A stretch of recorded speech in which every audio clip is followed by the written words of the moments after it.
Boa noite, queridos irmãos. Eu sei que é sexta-feira. Eu sei que... Aliás, sexta não, sábado. Sábado. Estou perdido. Eu sei que é sábado. Está meio friozinho lá fora, início de noite. Mas numa casa espírita, boa noite está meio fraco. Está faltando um pouco de energia. Vamos fazer de conta que a gente está começando de novo, tá? Boa noite, pessoal. Boa noite. Olha só a energia que já me sentiu aqui, eu até me arrepiei aqui, ó. A energia que nós, com um simples boa noite, nós conseguimos movimentar. Até se abriram alguns sorrisos aqui na casa, ficou até mais bonito o ambiente. Então, o tema que nós preparamos para a nossa reflexão dessa noite é sobre esperança.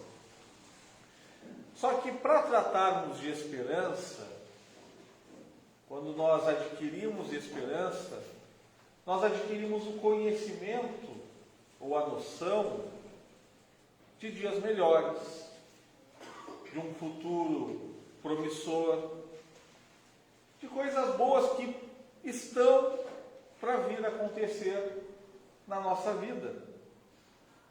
E para nós começarmos a nossa pequena reflexão dessa noite, eu vou fazer uma pergunta. Ninguém precisa responder, tá? Quem quiser que se sinta à vontade. Mas alguém aqui está vendo espíritos? Alguém aqui consegue enxergar os espíritos? A grande maioria não consegue. Eu não sou médium de evidência. Eu não tenho, vamos dizer assim, esta mediunidade. Mas aqui eu estou vendo um salão que está cheio de espíritos. Cheio de espíritos encarnados. E a primeira reflexão que quero trazer para nós possamos pensar, raciocinar, é que nós não somos corpos. Isso que nós enxergamos todo dia na frente do espelho, isso é temporário.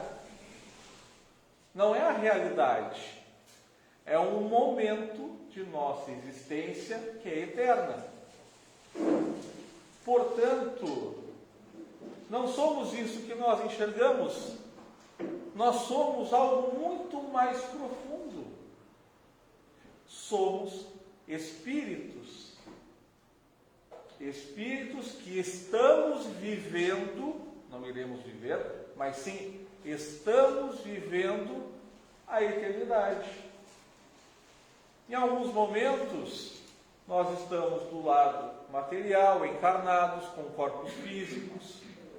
Daqui a pouco mais, nós retornamos ao plano espiritual, nos desligamos do corpo físico, passamos uma temporada do lado de lá, retornamos ao plano material novamente, com um novo corpo, com uma nova identidade aqui, deste plano. De repente, hoje estou numa versão masculina, de repente, numa próxima encarnação, eu venho com um corpo feminino. Porque o aprendizado, a evolução, são contínuos. Nós nunca paramos de aprender. Então, uma coisa que nós devemos ter em mente: somos espíritos, e por toda parte aonde estejamos, há espíritos, tanto encarnados quanto desencarnados. Mas o que é o espírito? Será que podemos definir o que é o espírito? Kardec questionou isso, a espiritualidade. Lá na questão 76 do Livro dos Espíritos. Ele pergunta assim, que definição se pode dar dos espíritos? E eles responderam: pode dizer-se que os espíritos são os seres inteligentes da criação, povoam o universo fora o mundo material. Então há espíritos por toda parte, tanto encarnados quanto desencarnados. Há espíritos neste planeta, há espíritos em Marte, em Júpiter, em toda a criação. Mas A ciência colocou um telescópio no espaço e não conseguiu enxergar ninguém. Em Marte, em Júpiter, até agora, não conseguiram enxergar. Como é que pode? Se nós, em nossa grande maioria, não conseguimos enxergar os desencarnados que estão ao nosso lado, nos acompanhando, ou sequer muitas vezes sentir a presença deles, como é que nós, neste momento, vamos ter a capacidade de enxergar a vida inteligente em outros planetas? Se muitas vezes nós não conseguimos olhar para dentro de nós mesmos, enxergar os nossos potenciais, as nossas dificuldades que ainda existem, conversar com nós mesmos, nos assumirmos como seres equivocados que somos, que muitas vezes erramos. Se não olharmos para nós e valorizarmos o que temos de bom, porque ninguém está isento também de qualidades. Às vezes olhamos para nós mesmos em momentos em que, às vezes em fases da vida, ou muitas vezes em alguns momentos em que cometemos algum tipo de erro, e nós mesmos nos massacramos. Eu não podia ter feito aquilo, eu sou isso, eu sou aquilo, eu não mereço isso, eu não mereço a vida. E vamos entrando em pensamentos doentios que nos trazem ainda mais dificuldades, nos deixam ainda mais para baixo. A ótica correta, quando entramos em algumas fases assim, em que as coisas não dão muito certo para nós, é pensarmos que as dificuldades, eu tenho que extrair algum tipo de entendimento, algum tipo de aprendizado. O que esse momento da vida quer me dizer? Já que eu sou um espírito, eu não estou aqui à toa. Há um planejamento espiritual para que eu esteja aqui. Há um planejamento espiritual para que as pessoas que estão comigo, os encarnados, possam estar aqui também. No que eu devo contribuir? O que eu devo aprender com essa situação? Mas também não é só a questão de querer aprender só com a dificuldade. Porque se a dificuldade nos encontra querendo nos trazer alguma lição, os momentos bons também. Muitas vezes devemos perguntar se estamos passando por um momento bom da vida. Senhor, o que eu estou fazendo para merecer isso? Que ações eu ainda devo cultivar ainda mais, para que esse momento dure ainda mais? Então a vida, ela é um aprendizado. E quando nós entendemos que somos espíritos e que já estamos vivendo a eternidade, a nossa vida não fica somente reduzida a essa existência, como a maioria das pessoas ainda vivem. Levantar, acordar, acordar, levantar, ir trabalhar, voltar para casa, muitas vezes estudar à noite ou fazer alguma outra coisa. Começar a segunda-feira já esperando a sexta-feira. Hoje em dia se tem muito isso, nas pessoas, principalmente nos mais jovens. Ai meu Deus, segunda-feira, ai que coisa horrível, segunda-feira. Aí chega terça-feira e sofre. Chega quarta-feira e sofre. Aí quinta-feira dá uma animadinha. Sexta-feira já está empolgado para sair do serviço, para dar 6 horas da tarde para sair do trabalho. Chega sábado, faz um monte de coisa. Aí chega domingo, um horário que nem esse, já começa a depressão de novo. Então, quando entendemos que somos espíritos, isso deixa de ter um grau de importância maior. Porque a minha felicidade, nós entendemos que a nossa felicidade, melhor dizendo, depende de nós. E para que eu seja feliz no que eu consigo alcançar a felicidade neste momento, eu tenho que procurar identificar as coisas boas da vida todos os dias. O que me adianta, de repente, trabalhar, arrumar um emprego para ter uma vida financeira bem-sucedida e ser infeliz naquilo que eu faço? Eu vou procurar, de repente, fazer medicina, vou fazer uma faculdade, vou fazer medicina porque é lá onde está dando dinheiro. Só que eu não aguento lidar com pessoas. Bem, então aí tem alguma coisa errada. Que de repente vai ter uma vida financeira próspera, mas uma vida espiritual infeliz. Às vezes, por mais simples que seja a nossa vida, devemos ter carinho naquilo que fazemos diariamente. A vida não me proporcionou grandes condições de prosperar financeiramente, materialmente, enfim. Mas será que eu identifico aonde eu estou, cada benefício que a vida me dispõe? Haroldo Dutra Dias, palestrante espírita, juiz de direito, uma palestra que ele proferiu em determinada época, ele disse que foi transferido da cidade onde ele morava para uma cidadezinha do interior. Nisso ele ficou bastante chateado, triste, porque não era para onde ele queria ter ido. E aí ele estava lá no trabalho dele, passou uma freira por ele, aí olhou aquele semblante meio triste, chateado. E ela perguntou: o que houve, meu filho? Pois é, me transferiram para cá, eu não queria vir. Estava numa situação mais cômoda, agora eu estou por aqui.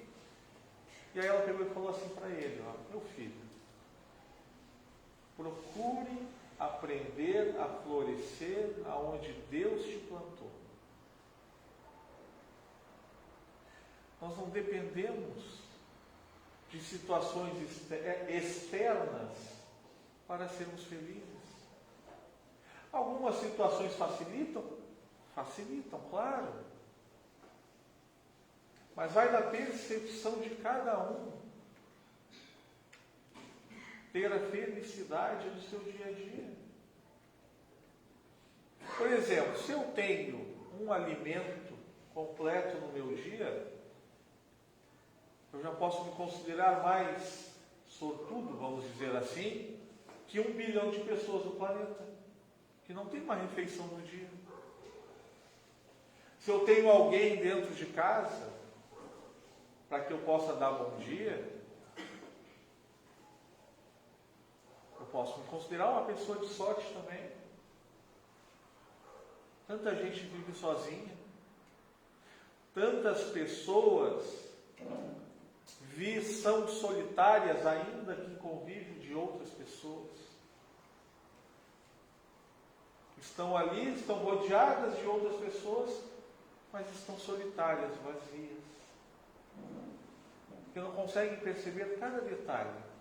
Se eu tenho alguém para dar um bom dia, muitas vezes, quando a gente fica sozinho, nós estamos acostumados a viver, ter o convívio de algumas pessoas, e algumas pessoas se afastam, saem da nossa vida, às vezes por mais chatas que elas sejam, implicantes, tem aquela implicância boa, né? Às vezes a gente olha assim, até a gente sente falta, não é verdade? Poxa, fulano era meio chato, mas ele faz falta. Então tudo na vida tem um benefício. E quando nós entendemos que as pessoas que estão à nossa volta são espíritos, e estão evoluindo também, as situações do dia a dia se tornam mais leves. Quando eu entendo que cada um está passando pelo seu processo de evolução. De repente hoje eu venho à casa espírita e eu tenho um entendimento melhor de como viver. Mas de repente a pessoa que está no meu dia a dia, seja no meu trabalho, seja dentro do meu lar, alguém da minha família, que eu gostaria que ela melhorasse, eu gostaria que ela tivesse o conhecimento que eu tenho hoje, mas ela não quer. Ela tem determinadas manias, determinadas opiniões, determinadas atitudes, que eu sei que estão equivocadas, mas quando eu vejo, eu olho para ela e lembro que ela é um espírito que está em evolução, eu entendo que aquilo ali é um momento. E que como chegou o meu momento, que eu não cometo determinadas atitudes, vai chegar o momento dela que ela não cometerá também. Porque Deus, Ele não violenta a consciência de ninguém. Ele não chega para nós, nos pega pelo braço, amarra, senta aqui, que agora eu vou te falar umas verdades que tu vai ter que aprender. Deus não faz isso. Então quem somos nós para querer fazer algo do tipo com alguém? Ele nos respeita. Respeitou a nossa vontade de vir à casa espírita, de começar a querer aprender. Então nós devemos respeitar as pessoas também. Claro, não vamos deixar nunca de dizer o que é certo, de nos posicionar muitas vezes, mas se posicionar sem gerar brigas, intrigas. Às vezes também é melhor ter paz do que ter razão. Entender que, para quem tem filhos, para quem tem crianças à sua volta, jovens que estão crescendo e aprendendo, entender que ali é um espírito também em crescimento. E nós não sabemos quem foram aqueles espíritos em encarnação anterior ou encarnações anteriores. E por isso que eu devo levar as melhores informações e a melhor educação possível através, principalmente, do exemplo. Porque nós não sabemos quem foram. Nós não sabemos quem são. Tem uma vez, eu não costumo falar muito da minha vida pessoal, porque eu não sou exemplo para ninguém. Mas uma outra coisinha a gente pode acabar comentando. Tem uma vez que eu estava na casa da minha mãe, eu tenho 2 filhos. Tenho um menino de 12, o Emmanuel, e a Giovana de 7. A Giovana tinha uns 3, 4 aninhos e ela fez uma malcriação. Aí eu fui lá e dei uma corrigida nela. Aí minha mãe, vó, né, coração, né, uma sabedoria e um amor muito maior do que o coração de pai e de mãe, foi lá por, não faz isso com a menina, tadinha. E aí eu peguei e falei, não se mete. Aí eu fiquei bravo na hora. Aí eu já, naquele momento, até meio esqueci que eu era espírita. Não, calma aí. Eu não sei quem é que ela foi em geração passada, então eu sou obrigado a corrigir. Aí minha mãe parou, pensou. Ela teve uma reflexão. E aí deu uma segurada dali em diante. Não que voltasse, não tenha voltado a fazer, mas quando nós entendemos determinadas coisas como essas, nós começamos a perceber como agir melhor na vida, no nosso dia a dia. Nós começamos a olhar para as pessoas e entender cada uma na sua essência. Cada uma do jeito que ela é, se ela é mais teimosa, se ela é mais raivosa, ciumenta. Nós começamos a evitar determinadas situações, não para evitar a pessoa, mas por uma questão de um bom convívio. Consequentemente, a nossa vida se torna melhor. Por conta dos outros? Não, por conta das minhas atitudes. Que eu estou me proporcionando uma vida melhor, porque eu me torno mais compreensivo, eu perdoo com mais facilidade. eu consigo entender a visão da outra pessoa.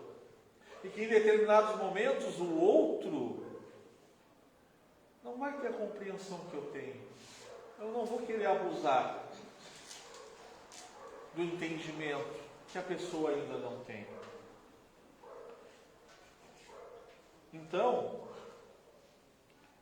os espíritos, será que nós fomos criados em algum momento? Ou sempre existimos? Questão 78 do Livro dos Espíritos.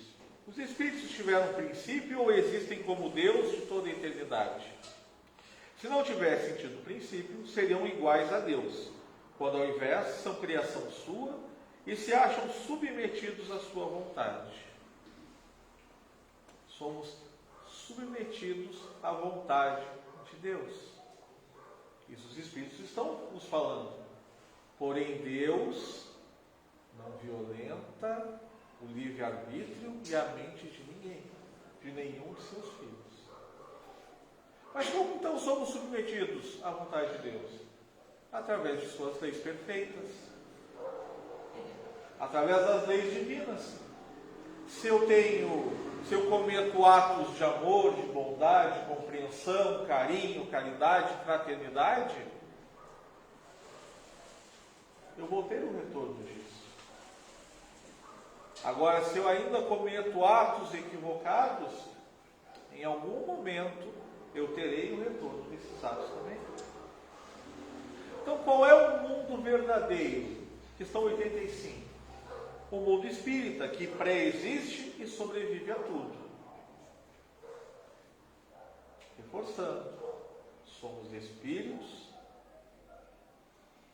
e somos eternos.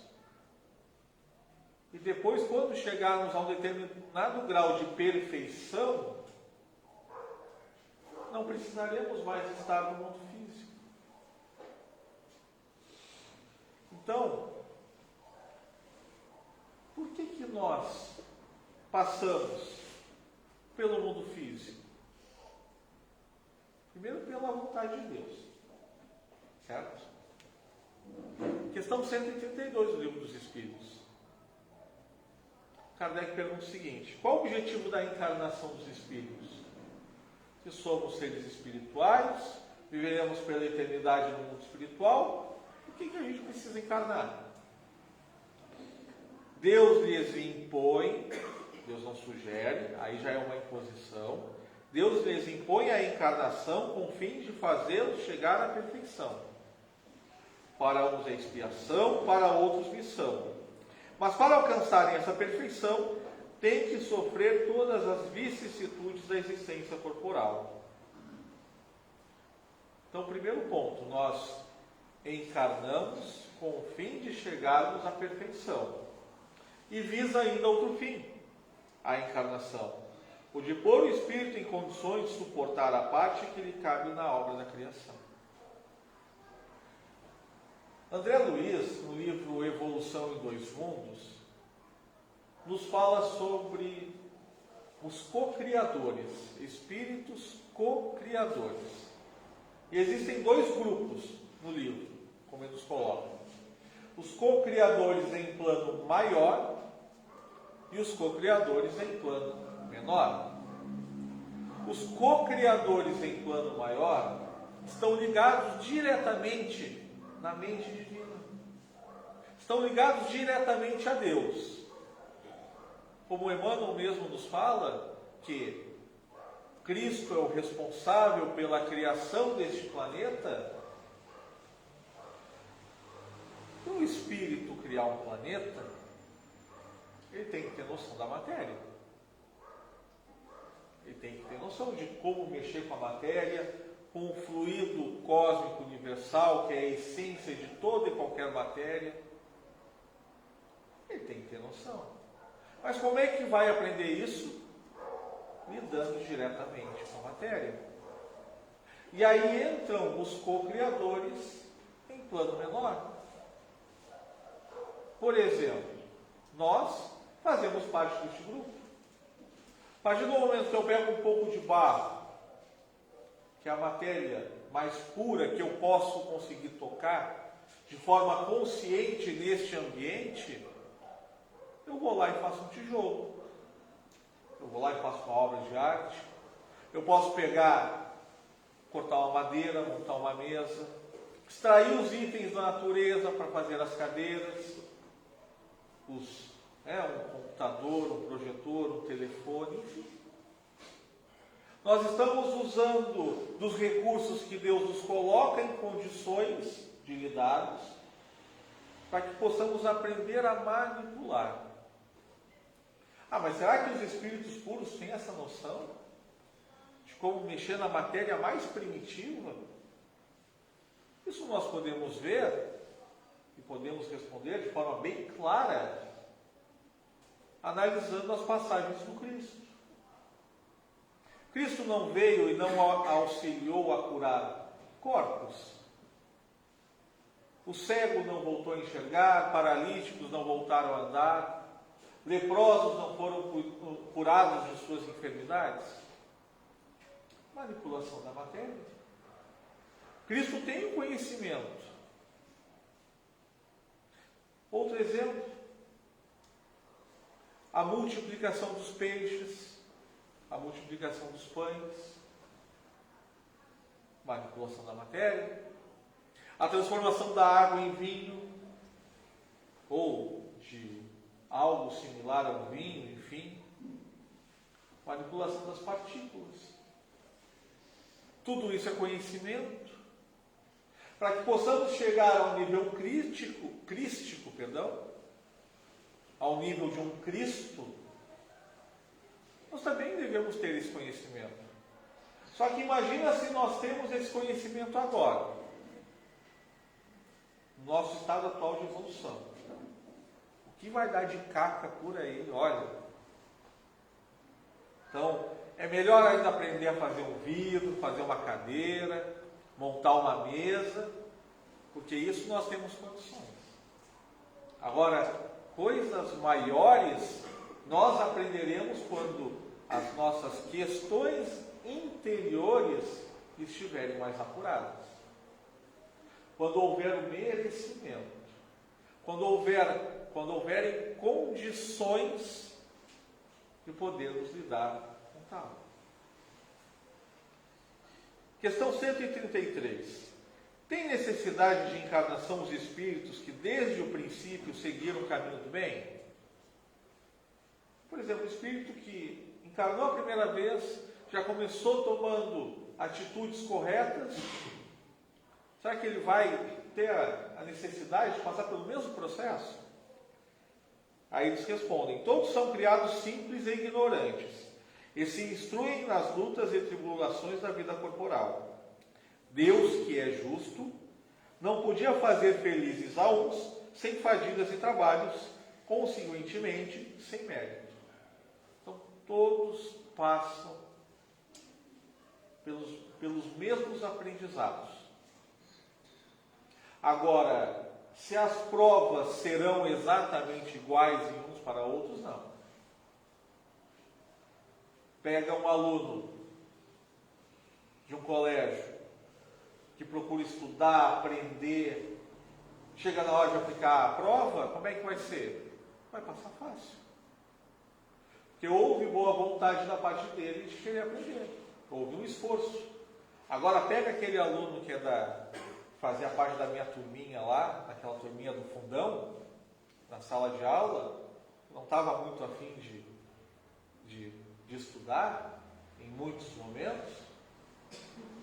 Como é que vai fazer a prova? Vai sentir dificuldade, vai entrar em recuperação, de repente vai rodar de ano, vai ter que repetir tudo de novo. Mas ainda assim vai, meio aos trancos e barrancos, vai aprendendo com o tempo. Assim somos nós, em espírito também. Porém, nenhum de nós somos privilegiados. Não há privilégios, pessoal. Não há privilégios. Há merecimento. Então, todos temos um planejamento reencarnatório. Então quer dizer que no meu planejamento planejamento, hoje, meio-dia, eu comi arroz, feijão e salada. Está lá escrito que eu tinha que comer arroz, feijão e salada? Não. Pelo amor de Deus. No nosso planejamento estão os gêneros de provas dos nossos aprendizados. As questões do dia a dia, mais simples, fazem parte da nossa escolha, do nosso livre-arbítrio. Eu posso, então eu não posso sair do meu planejamento reencarnatório. Eu posso fazer alguma outra escolha ou eu sou obrigado a passar por aquilo ali? Depende. Depende da nossa vontade. Nós podemos mudar o nosso planejamento reencarnatório, pois há o livre-arbítrio, como disse anteriormente. Eu posso atenuar certas dificuldades que eu teria que passar, ou então eu posso contribuir para que as coisas fiquem um pouco mais difíceis. Então depende única e exclusivamente de mim querer melhorar a minha vida. Nunca estamos sozinhos. Podemos estar no meio de pessoas, muitas vezes se sentindo solitários. Podemos estar a sós, por exemplo, dentro de casa, mas podemos estar plenos, felizes, contentes. Há um mentor, um guia, um espírito amigo, um anjo da guarda, independente do nome que seja, que nos acompanha, podemos dizer assim, que está ligado a nós 24 horas por dia. E que está sempre nos acompanhando. Às vezes, mas por que eu não sinto meu mentor espiritual? Por que de repente eu não presinto alguma ideia ou algo do tipo, a presença dele? Vamos fazer uma reflexão. Quantas vezes nós procuramos elevar a nossa vibração para se aproximar da vibração deles? Porque são seres muito melhores que nós, que têm um amor incondicional por nós. Então, portanto, se eu quero perceber ao menos a presença do meu mentor, eu tenho que parar e elevar minha vibração. Como é que eu faço isso? Com uma oração, meditação, boas ações, caridade. Isso tudo me aproxima do meu mentor. Mas não é aquela oração decorada da boca para fora. É aquela na qual nós colocamos os nossos sentimentos, nós desabafamos, conversamos, movimentamos as nossas questões internas e colocamos elas para fora. Com o tempo, se nós praticarmos isso, com o tempo nós sentiremos alguma intuição que seja dos nossos amigos. E eles são tão interessados na nossa evolução porque há um amor incondicional da parte deles para nós. Muitas vezes são espíritos que estão nos acompanhando há várias encarnações. Há várias. Imaginemos alguém que nós gostamos muito, nós amamos, um filho, uma mãe, um pai.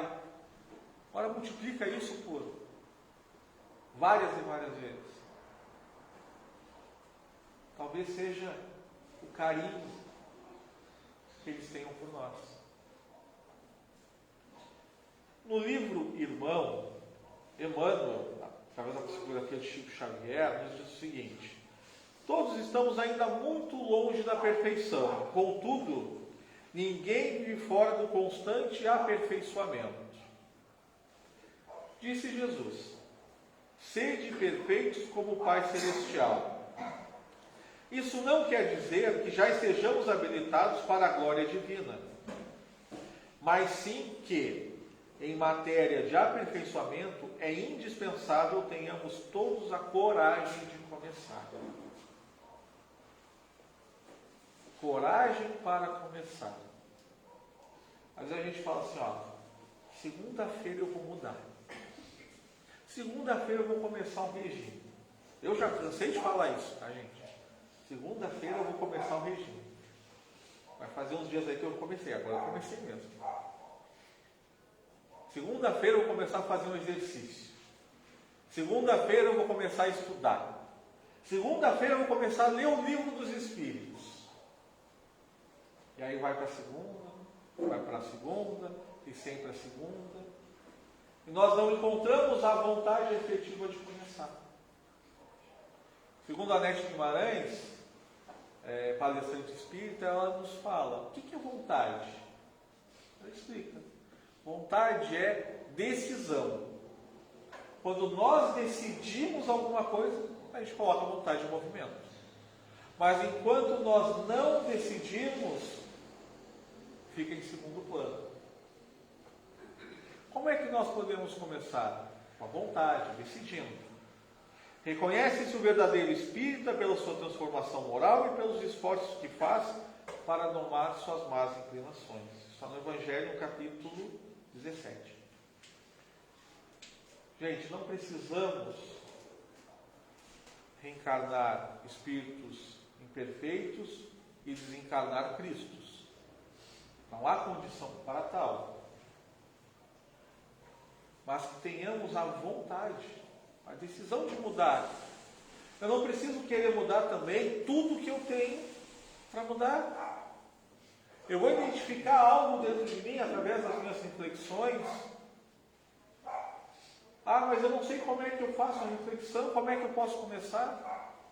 Santo Agostinho nos mostra no Livro dos Espíritos, todo dia de noite, antes de dormir, faz uma reflexão detalhada do teu dia. Ah, hoje eu acordei, eu levantei, eu fui tomar café, eu me deparei com uma pessoa que falou alguma coisa desagradável para mim e eu fui lá e retoquei. Opa, eu fiz, talvez isso possa mudar. Amanhã, se falar alguma coisa agradável para mim, eu não vou retocar. Não, mas aí depois eu falei com alguém que estava precisando de ajuda, eu conversei com ela, ela saiu feliz para casa, enfim, poxa, isso foi legal de fazer. Se alguém precisar de novo, eu vou reforçar. Vou fazer também, de novo. E assim nós vamos mudando a nossa rotina. Mas se nós não nos conhecermos, não entendermos as nossas questões mais íntimas, como é que nós vamos mudar algo? Ou como é que nós vamos reforçar algo dentro de nós? Então começar a quê? A perdoar mais. Perdoar as outras pessoas, perdoar a nós mesmos. Às vezes nós erramos e estamos sofrendo com o nosso próprio julgamento. Transformar a culpa que possamos sentir em aprendizado, em ensinamento. Sermos mais flexíveis com as pessoas, fazer a caridade, sermos humildes. Às vezes a gente faz uma situação boa e tal, e a gente quer mostrar para todo mundo, porque também tem um pouco do ego, de mostrar, olha, eu fiz alguma coisa legal. Isso é bom, mas até certo ponto. De repente, em um ou outro momento, a gente não precisa falar. Nós não precisamos divulgar em um outro momento. Deixa para nós. Trabalhar também o desapego. Não é só o desapego material. Eu tenho que desapegar do meu carro, eu não posso, a minha casa, porque tudo é concessão. Desapegar do nosso corpo. Também desapegar, aí acredito que seja um tanto mais difícil, das pessoas. Mas é o meu filho. Não. Está meu filho. Está minha mãe. Está meu esposo. Está minha esposa neste momento. Mas não é. Porque daqui a pouco mais, um volta para o plano espiritual, o outro volta também. E de repente, na próxima encarnação, são caminhos que vão se tornar diferentes. Não quer dizer que o amor, o carinho, a afeição vai deixar de existir, não. Aquilo continua dentro. Às vezes uma pessoa que nós conhecemos, meio que do nada assim, e nós sentimos que veio um sentimento bom, ai, nossa, como é bom estar com essa pessoa, por que eu não conhecia ela antes? É a afeição antiga, é um reencontro de almas que acontece nesse momento. Então não estamos eternamente separados, às vezes é momentaneamente. Hoje, pela questão do esquecimento, existem espíritos que não estão no processo de evolução conosco nessa encarnação, mas que nos amam. E quando nós os reencontrarmos, todos esses sentimentos voltarão à tona. Então, só para nós podermos encerrar, pessoal, que eu já estourei o horário aqui, a Alessandra começa a falar, não para mais e, meu Deus, em casa então é um terror. Na hora do Evangelho, o palestrante fala e pega o Evangelho e olha, eles engatam uma quinta marcha e tem que estar se controlando. Nós vamos lá, só para poder encerrar, nós vamos lá no Livro dos Espíritos, aliás, no Evangelho segundo o Espiritismo, no capítulo 6, no item 5, um trechinho de uma mensagem do Espírito de Verdade, onde ele nos dá uma orientação aqui do seguinte, Espíritos, amai-vos, eis o primeiro ensinamento, instruí-vos, eis o segundo. O Cristo, quando esteve aqui, ele demonstrou conhecimento, mas se trouxesse somente o conhecimento, sua mensagem seria vazia. O Cristo, quando esteve aqui, demonstrou os sentimentos. Mas se tivesse demonstrado os sentimentos sem o conhecimento de como aplicar, seria uma mensagem vazia também. Emmanuel vai nos falar, em um de seus livros, que é preciso conhecer, ter o entendimento de como fazer as coisas, por que fazer as coisas e para que fazer as coisas. Colocar os nossos sentimentos em movimento, mas da forma correta. Amando e instruindo. Nos amando e nos instruindo. Assim, efetivamente, chegaremos mais longe. Nunca esquecendo que somos espíritos e que esse momento que estamos vivendo é apenas um trecho de nossa eternidade. Gostaria de agradecer a atenção de todos, um excelente final de sábado, agora não errei, um excelente domingo a todos e que todos possam retornar na paz do Cristo para os seus lares. Muito obrigado, uma boa noite.